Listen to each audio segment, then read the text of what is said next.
Shut up and sit down. तो चलिए आइए अब हम लोग पढ़ते हैं 12.4 space management for family activities. अब देखिए, घर में जो भी काम होता है परिवार का, उसके लिए स्थान प्रबंधन कैसे करना है, आइए ये देखते हैं। We will now discuss the specific requirements for some of these work centres for various household activities. अब हम घर में जो हमारे अलग अलग काम करने के जगह होते हैं, ठीक है, उसके बारे में पढ़ेंगे और ये देखेंगे क्या क्या चीज़ें ज़रूरी होती हैं। तो आइए सबसे पहले हम लोग स्टार्ट करते हैं कुकिंग एरिया से, वह जगह जहां हम लोग खाना बनाते हैं। The cooking area is usually called a kitchen where all the cooking related activities are performed. अब देखिए, खाना बनाने का जो जगह होता है उसे हम लोग क्या कहते हैं? किचन, रसोई कहते हैं। अब यहाँ जो ये रसोई है उसमें खाना बनाने पकाने से संबंधित सभी काम होते हैं। Study the kitchen in your house and जज for yourself whether the arrangement made are satisfactory और do they need some changes. अब देखिए, आपका जो घर का रसोई है उसको देखिए और ये देख के समझने की कोशिश कीजिए कि जिस तरह से आपका रसोई रखा गया है क्या उससे आप संतुष्ट हैं, और अगर नहीं तो क्या क्या चीज़ें ऐसी हैं जो आपको अपने रसोई में बदल देनी चाहिए जिससे आप अपने रसोई का अच्छे से अच्छी तरीक़ा से इस्तेमाल कर पाएंगे। आइए देखते हैं। In the kitchen you need to store equipments and things which are required daily and those which are required less frequently. अब देखिए, हमारा जो रसोई होता है उसमें हम लोग क्या करते हैं? रसोई में आप कुछ ऐसी वस्तुएं रखते हैं जिनकी रोज़ ज़रूरत होती है और कुछ ऐसी वस्तुएं रखती हैं जिनकी ज़रूरत कम पड़ती है। But there is a need to store everything in the kitchen. लेकिन रसोई में सभी तरह की वस्तुएं हों यह ज़रूरी है। Therefore, you tend to store them at different heights depending on the need. इसलिए आप जिस तरह से आपको ज़रूरी है, आपके आवश्यकता के अनुसार आप अपनी चीज़ों को ऊंचाई पे रखते हैं। जो चीज़ ज़्यादा काम आता है उसको सामने रखते हैं, जो कभी कभी आता है उसको ऊपर रखते हैं। The things that are required most often should be stored at a height most conveniently accessible to you so that you do not have to unnecessarily bend or reach high to pick up what you need. अब देखिए, जो सामान, जिन वस्तुओं की आवश्यकता आपको ज़्यादा होती है उन्हें आप ऐसे स्थान पर रखते हैं जहां आप आसानी से पहुंच सकें और आपको अननेसेसरली अनावश्यक रूप से झुकना ना पड़े या ऊपर से उतारना ना पड़े। The heavier and frequently used things are like atta and rice containers are usually stored at floor level to avoid lifting these containers from a height. अब देखिए, जो भारी सामान होते हैं, भारी और ज़्यादा अधिक इस्तेमाल होने वाले सामान जैसे आटा हुआ, चावल हुआ, इसके जो डब्बे हैं वो हम लोग नीचे रखते हैं ताकि ऊपर से इन्हें उतारना ना पड़े। Things used occasionally may be stored at a height above normal reach. अब देखिए, वो सब सामान जो हम लोग कम इस्तेमाल करते हैं उसको सामान्य से अधिक ऊंचाई पर रख सकते हैं हम लोग। This is called dead storage. अब इसको डेड स्टोरेज कहते हैं, मतलब कि ये बहुत कम इस्तेमाल होता है। You can observe all these storage arrangement in the cooking area. अब आप ये सभी जो व्यवस्था है अपने रसोई में देख सकते हैं, तो जाकर देखिए एक बार कि आपके रसोई में क्या चीज़ कैसे रखा गया है। This arrangement of work space will depend on upon whether it is a sitting और स्टैंडिंग किचन। अब ये जो हम लोग सामान रख रहे हैं ये इस हिसाब से होगा कि आपका जो किचन है वह बैठकर आप खाना बनाते हैं या खड़े होकर काम करते हैं, ठीक है। You can observe the difference in figure 12.1 and 12.2. अब आइए हम लोग दो चित्र देखेंगे और हम लोग समझने की कोशिश करेंगे कि क्या डिफरेंसेस हो सकता है, ठीक है। तो आइए हम लोग इस चीज़ को समझते हैं। देखिए, ये जो आपका है 12.1 elevation plan of A standing kitchen showing various storage arrangement. अब ये जो आप देख रहे हैं ये खड़े होने वाले रसोई में जो हम लोग सामान रखते हैं उसकी व्यवस्था है। तो एकदम ध्यान से देखिए, एक एक करके मैं आपको सब समझाऊंगा। अब देखिए, यहाँ पर आपका, यहाँ पे आप खाना बना रहे हैं, ये देखिए यहाँ पे बड़े बड़े बर्तन रख रहे हैं, इसमें डिटर्जेंट वगैरह रख सकते हैं। ये जो रैक है इसमें आप चम्मच रख सकते हैं, नैपकिन रख सकते हैं। अब देखिए यहाँ पर ये जो रैक है इसमें आप आटा रख सकते हैं। अब ये जो बड़ा वाला रैक है, ठीक है, इसमें आप दाल रख सकते हैं, मसाले रख सकते हैं, चीनी रख सकते हैं, चाय पत्ती रख सकते हैं, ठीक है। अब ये आपका स्टोरेज है नॉर्मल रीच पर। अब यहाँ पर आप देख पा रहे होंगे, यहाँ पे ध्यान से देखिए, छोटा छोटा कंपार्टमेंट है जिसमें सामान रखा हुआ है। अब ऊपर आप कार्टून रख सकते हैं, ड्रम रख सकते हैं। फिर ये सब देखिए ऊपर वाला जगह, इधर आप डेड स्टोरेज रखें, वो सब सामान रखें जो बहुत कम इस्तेमाल हो, इसमें आप डेड स्टोरेज रखें। अब यहाँ पर जो है, यहाँ पे आप कुछ बर्तन रख सकते हैं जो आपको कभी कभी इस्तेमाल होता है। ये आपका एरिया, यहाँ पे देखिए नल लगा हुआ है, यहाँ पे आप बर्तन धोएंगे। अब इसके अंदर जो है वो बर्तन धोने से सामान, डिटर्जेंट का ये सब रखेंगे। तो इस तरह से ये क्या है, वन वॉल्ड किचन। अब एक दीवार में पूरा आपका किचन है, ठीक है। किसी किसी के ऐसे होता है, किसी किसी का क्या होता है कि पूरा रूम जो होता है वो एक किचन का होता है, तो वो अलग हिसाब से होता है। आइए, ये तो आप देख लीजिए जब आपको खड़े होके काम करना है। अब आप देखिए जब आपको बैठ के काम करना है। Elevation plan for a sitting kitchen with various storage arrangement, ठीक है। अब बैठ कर जब काम करते हैं हम लोग, तो उसमें देखिए रसोई किस तरह से हो सकता है। देखिए यहाँ बैठकर आप खाना बना रहे हैं, ये आपका गैस है, या तो आप लकड़ी से बनाते होंगे या आपका बर्नर होगा, स्टोव बर्नर। यहाँ पे नल है तो यहाँ आप बर्तन धो सकते हैं। ये देखिए धोया हुआ बर्तन है। बर्तन धोने के बाद आप इस तरह से रैक में रख सकते हैं। ये जो खिड़की है ये वेंटिलेशन के लिए काम आ रहा है। ये जो ऊपर है ये एक लाइट है। अब देखिए यहाँ पे आप आटा रखिए, चावल रखिए, उसके बाद यहाँ पे कुछ आपके कपड़े रखे हुए हैं जो आपको काम करने में हेल्प आएगा। यहाँ आप मसाला, चाय पत्ती, चीनी, ये सब चीज़ इस तरह से आप अपने रसोई में सजा सकते हैं। सो अब देखिए इसका कोई मतलब एक रूल नहीं है कि किस तरह से रखना है। हर एक इंसान अपने रिक्वायरमेंट के हिसाब से अपने किचन को सजाता है, तो आप भी अपने हिसाब से अपने किचन को सजा सकते हैं, ठीक है। आगे देखिए, the pre preparation can either be inside the kitchen और some of this work can be done outside. अब खाना बनाने से पहले जो हम लोग को तैयारी करना होता है, जैसे सब्जी काटना हुआ, धोना हुआ, ठीक है, तो ये जो काम है ये आप रसोई के अंदर भी कर सकते हैं या आप कुछ काम को बाहर भी कर सकते हैं। For example, in the dining area और in the living room while watching television one tends to cut vegetables और पिक पल्सेस। अब देखिए उदाहरण के लिए, खाना खाने का जो जगह होता है या जहाँ बैठक घर होता है, हम लोग हॉल भी कहते हैं उसको, लिविंग रूम में आदत होती है लोगों को टेलीविज़न देखते देखते दाल बीनते हैं या सब्जी काटते हैं। However, proper care should be taken that after finishing the work the place is properly clean. लेकिन ये ध्यान देना होगा, जब आपका काम पूरा हो जाएगा तो आपको वह जो जगह है उसको अच्छी तरह से साफ कर लेना है। After cooking the food is served. खाना पकाने के बाद हम लोग खाना परोसते हैं। The food can either be served in the kitchen if there is enough space और there can be a separate dining area outside the kitchen. अब जो हम लोग खाना परोस रहे हैं वो खाना या हम लोग किचन में भी दे सकते हैं, रसोई में भी दे सकते हैं अगर रसोई में ज़्यादा जगह है। नहीं तो हमारा जो खाना खाने का जगह है बाहर अलग से या किसी और कमरे में खाना दे सकते हैं। If there is not enough space in the kitchen to keep the dining table, a folding dining table fixed in the wall can be used. मान लीजिए आपका कमरा छोटा है, ठीक है, या रसोई घर छोटा है, तो आप एक खाने का मेज रख सकते हैं जो फोल्डिंग होगा, जो दीवार से होगा। जब इस्तेमाल करना है उसको खोल के इस्तेमाल कर लीजिए, फिर उसको आप रख सकते हैं। Whenever required, the table can be opened and used. जब भी ज़रूरत पड़ेगा उस टेबल को आप खोलेंगे, मेज को खोलेंगे और इस्तेमाल हो जाने के बाद बंद करके रख देंगे। Further, the place in the wall behind the table can be used for storing crockery, cutlery, etc. अब जो आपका टेबल है इसके पीछे जो दीवार है, उस दीवार के स्थान पर आप प्लेट रख सकते हैं, चम्मच रख सकते हैं, तो आप उसको तरह तरह से इस्तेमाल कर सकते हैं, ठीक है।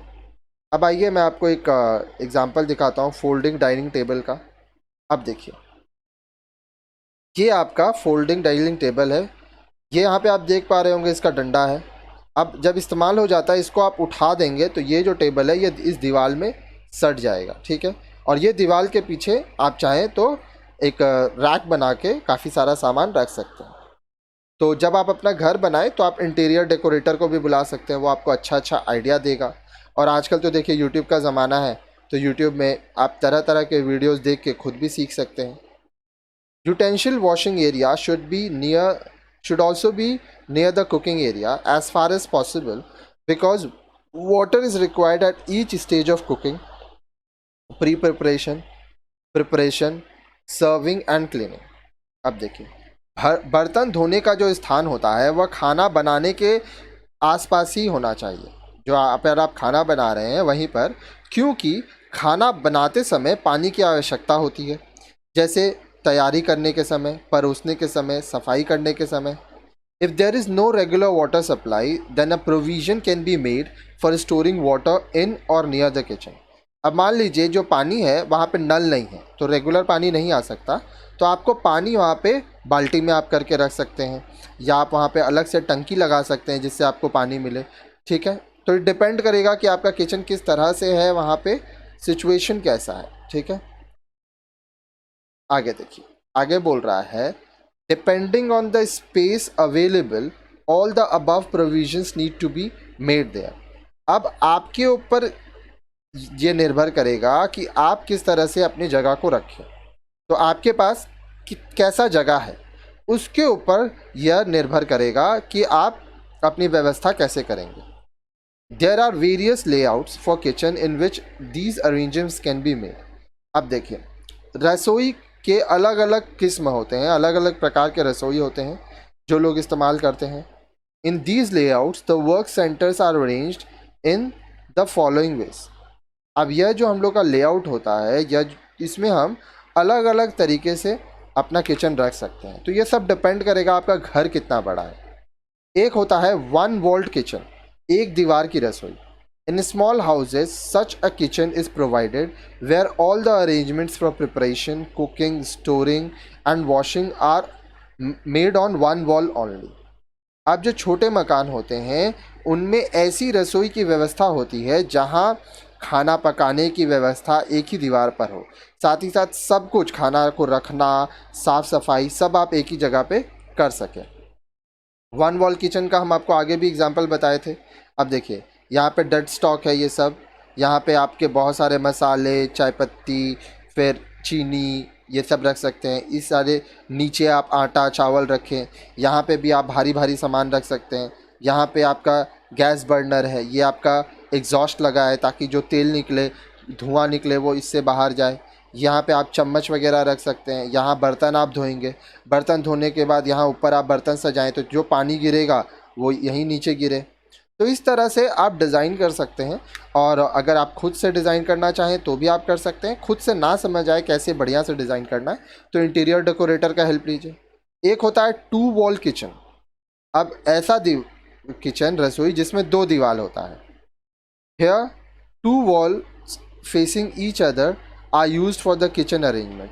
अब यहाँ पर क्या होता है, यहाँ पर आमने सामने की दो दीवारें का प्रयोग होता है रसोई घर के लिए, ठीक है। अब जैसे देखिए, यहाँ पर आप देख पा रहे होंगे ये आपका रेफ्रिजरेटर है। अब इस दीवार में भी सामान रखा हुआ है, इस दीवार में भी सामान रखा हुआ है। यहाँ पे गेट है, आने जाने की व्यवस्था है। यहाँ पे देखिए वॉश बेसिन है, यहाँ पे बर्तन धोना है, यहाँ सब बर्तन रखने की फैसिलिटीज़ है। यहाँ पे भारी भारी सामान रखिए, यहाँ पे नीचे आप सामान रखिए। ये ऊपर डेड स्टॉक रखिए, नीचे आटा चावल जो भारी भारी सामान होता है। यहाँ पे आप खाना बनाएं। तो इस तरह से टू वॉल किचन भी होता है। और अच्छे से वीडियो देखना है टू वॉल का तो एक बार गूगल में सर्च कीजिए टू वॉल किचन फ़ोटोज़, आपको काफ़ी सारा फ़ोटो मिलेगा, ठीक है। फिर होता है एल शेप्ड किचन, ठीक है। अब एल शेप का किचन कैसा होता है ये इसके बारे में देखते हैं। Here two adjacent walls are used for the kitchen arrangement.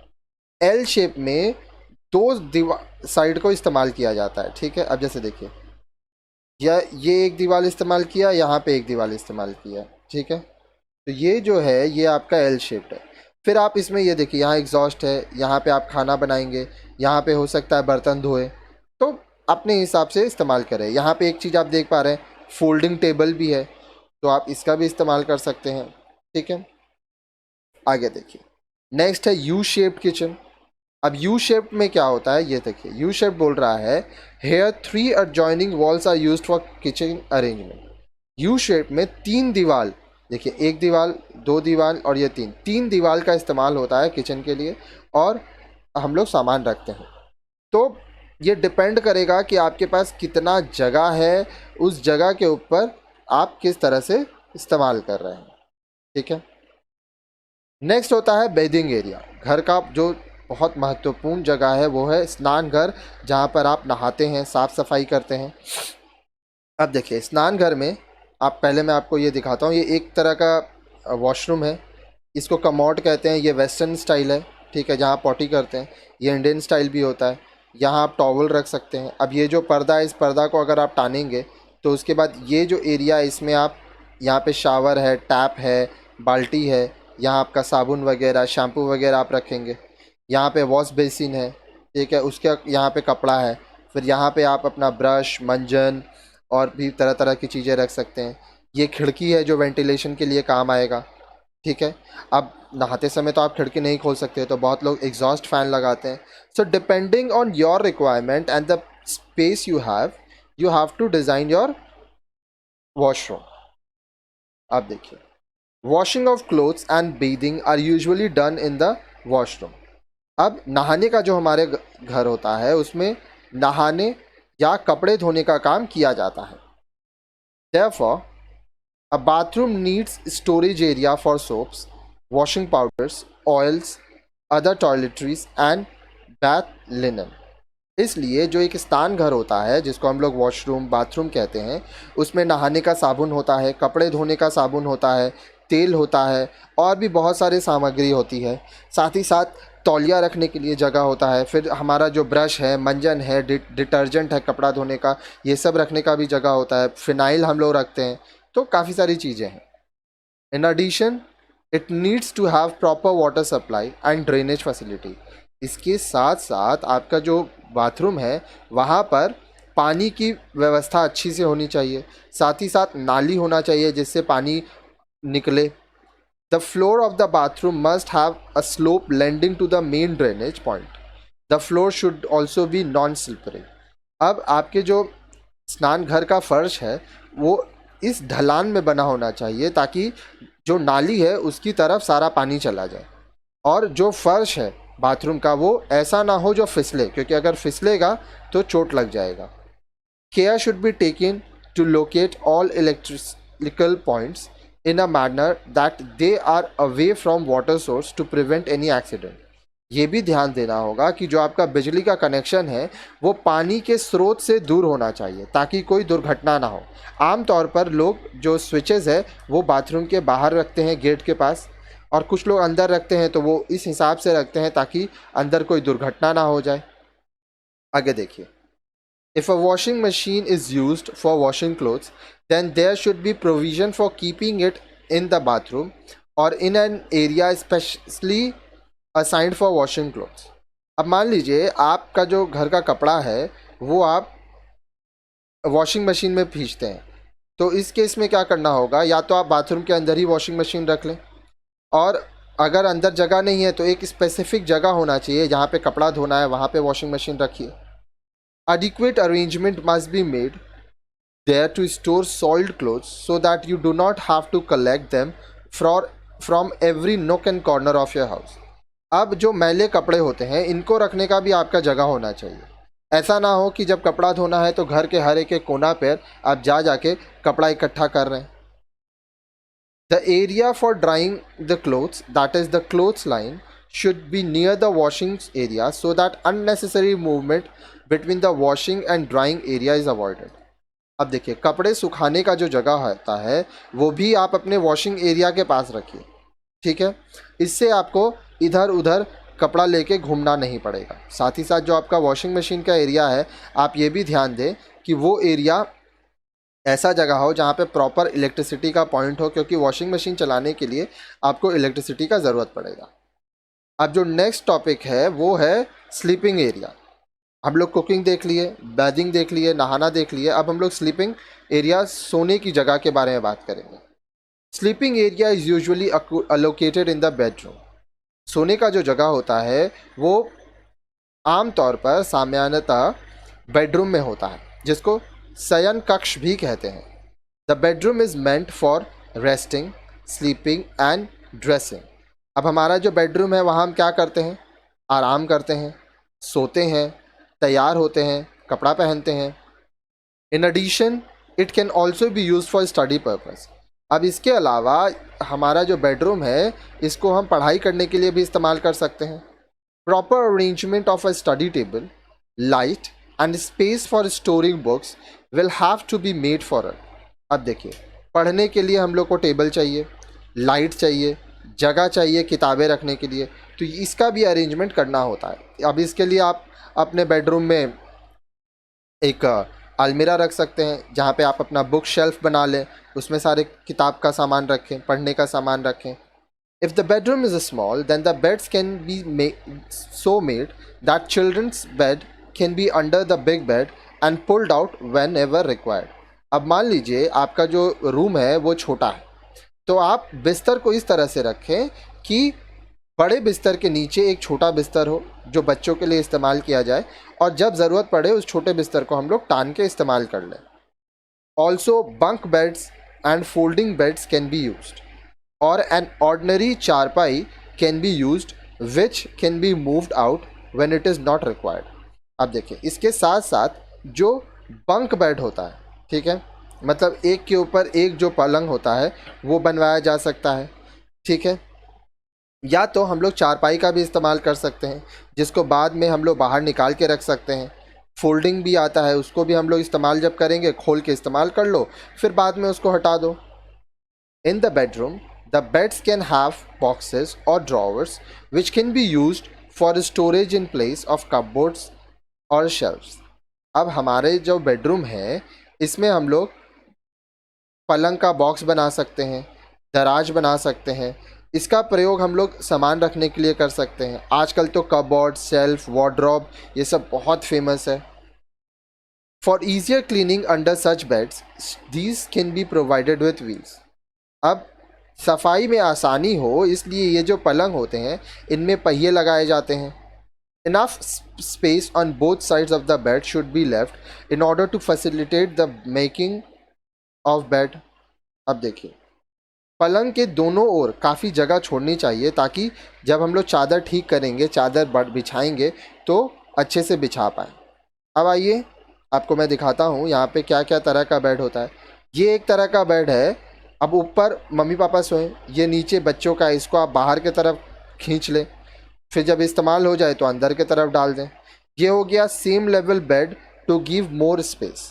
एक हो गया 2 in 1 for more space in a room. अब देखिए, नीचे एक जन सोएगा, ऊपर एक जन सोएगा, ठीक है। तो पुल आउट बेड्स होता है, स्टोरी बेड्स होता है, ठीक है। तो डिपेंड करेगा आपके पास जगह कैसा है उसके हिसाब से। अब जब स्टोरेज बेड होता है तो जो पंखा है वो ध्यान से लगाना पड़ता है क्योंकि बेड काफ़ी ऊपर चला जाता है, तो बहुत लोग वॉल फैन नहीं, सीलिंग फैन नहीं लगाते हैं, वॉल फैन लगाते हैं। तो depending on your space you have to decide. The side tables can be used on either side of the bed for keeping small items required regularly like table lamp, watch, books, water, etc. Instead of a dressing table, a mirror can be fixed on the wall to save space. अब देखिए, हमारा जो पलंग होता है उसके बगल में हम छोटा सा टेबल बना सकते हैं, मेज बना सकते हैं, ताकि उसमें हम छोटा छोटा सामान रख सकें, जैसे टेबल लैंप रख सकें, घड़ी रख सकें, किताबें रख सकें, पानी रख सकें। अब देखिए, उसमें जो हमारा ड्रेसिंग टेबल है उसमें कांच रखने की जगह हम लोग दीवार पर शीशा लगा सकते हैं। Provision for a study table can be also be made in the bedroom. अब हमारे बेडरूम में हम पढ़ने के लिए भी टेबल लगा सकते हैं। It can be in the form of a proper study table और a folding table which can be opened when required. अब यह जो टेबल है, मेज है, यह साधारण हो सकती है या बंद होने वाली मेज हो सकती है। जब आवश्यकता पूरी हो जाने पर हम लोग बंद करके रखें।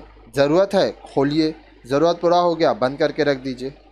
This study table can also be like the dining table fixed in the wall about which you had studied earlier. अब यह जो स्टडी टेबल है ये आपके डाइनिंग टेबल की तरह फोल्डिंग वाला हो सकता है। आप दीवार में फिक्स कर दीजिए, जब इस्तेमाल करना है तो टेबल खोल के इस्तेमाल कर लीजिए, और जब आपका इस्तेमाल पूरा हो गया तो उसको दीवार में फिर से लगा दीजिए। Here the wall space can be use for storing books or other stationery item. अब यहाँ पर जो दीवार है उस दीवार में आप अपना किताब रख सकते हैं या अपना दूसरा सामान रख सकते हैं। The almirah or wardrobe can be built in the wall and up to the ceiling level. It will cover less floor space and provide the needed storage space. अब देखिए, जो हम आपका अलमारी है, आपका अलमीरा या अलमारी छत की ऊंचाई तक बनाई जा सकती है ताकि कम जगह में अधिक सामान रखने की व्यवस्था की जा सके।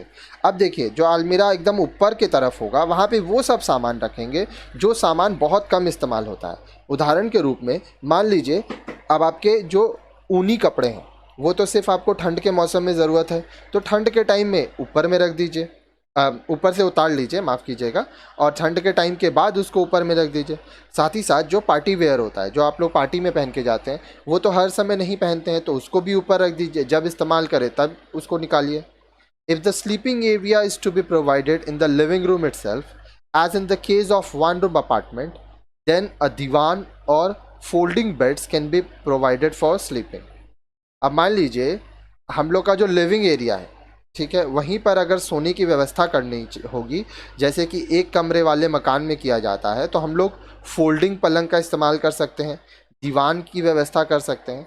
So depending on your space, again you have to decide it. Next आता है स्टडी एरिया। अब हमारा पढ़ने का जगह। The study table should be placed where there is a provision for good natural and artificial lighting with least disturbance. अब हमारा जो पढ़ने का टेबल है,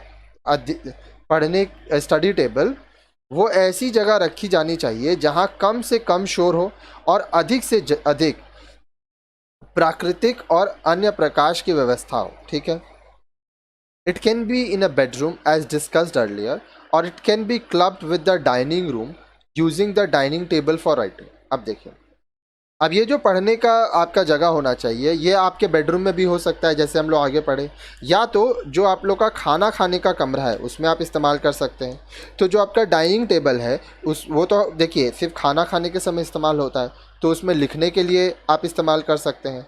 अ बुक शेल्फ और cabinet can be accommodated on और along the wall to keep books and stationery. अब देखिए, एक किताब की अलमारी को दीवार के सहारे रखा जा सकता है, जिसमें हम लोग किताब रखेंगे या पढ़ाई की जो भी सामान होता है वो सब रखेंगे। ठीक है, नेक्स्ट है एंटरटेनमेंट और रिक्रिएशन एरिया। अब देखिए, मनोरंजन क्षेत्र।